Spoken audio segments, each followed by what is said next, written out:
History of Lalibela. Saint Lalibela, born around 1162 AD in Roha, modern-day Lalibela, in the Lasta region of Ethiopia, was originally named Gebre Meskel Lalibela. He was born into the Zagwe dynasty, the ruling family of that time. His father was Yan Seyum, a noble or king in the Zagwe line, and his mother was Kerunesh, also known as Maskal Kibra. A deeply religious woman. At his birth, a miraculous event occurred. A swarm of bees surrounded the newborn without harming him. Holy men interpreted this as a divine sign that he was destined to become a great king. Because of this miracle, he was given the name Lalibela, meaning the bees recognize his sovereignty. From childhood, he showed deep spirituality, wisdom, and calmness. He studied scripture, liturgy, and church tradition intensely and was respected for his intelligence and devotion. As he grew older, his elder brother, known in traditions as Harbe, feared that Lalibela might take the throne driven by jealousy or political insecurity. The brother attempted to poison him. Lalibela fell into a coma-like sleep for 3 days. During this time, he had a heavenly vision in which angels showed him designs of spiritual buildings he would one day construct.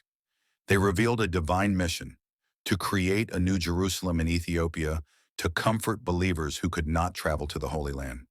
When he woke up, he forgave his brother, which increased people's belief that he was chosen by God. Lalibela later traveled to Jerusalem on pilgrimage, a rare and dangerous journey at the time. In Jerusalem, he studied the architecture, churches, and monastic life. The holy sites influenced his spiritual imagination. After returning to Ethiopia, he eventually took the throne as King Lalibela, ruling wisely, peacefully, and with devotion.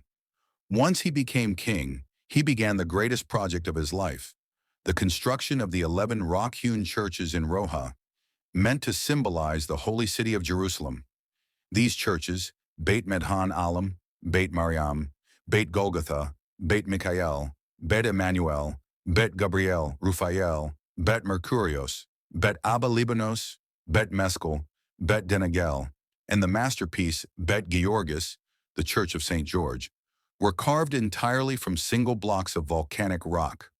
Tradition says the work was assisted by angels at night, allowing construction that would normally take centuries to be completed in a relatively short time.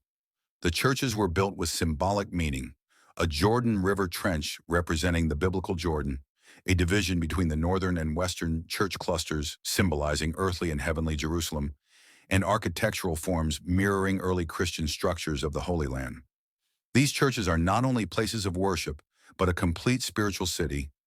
King Lalibela's goal was to make Ethiopia a new center of Christian pilgrimage, especially after Muslim control of the real Jerusalem made travel difficult.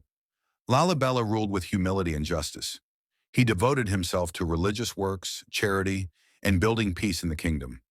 He later withdrew from political life, spending his final years in prayer and monastic practice.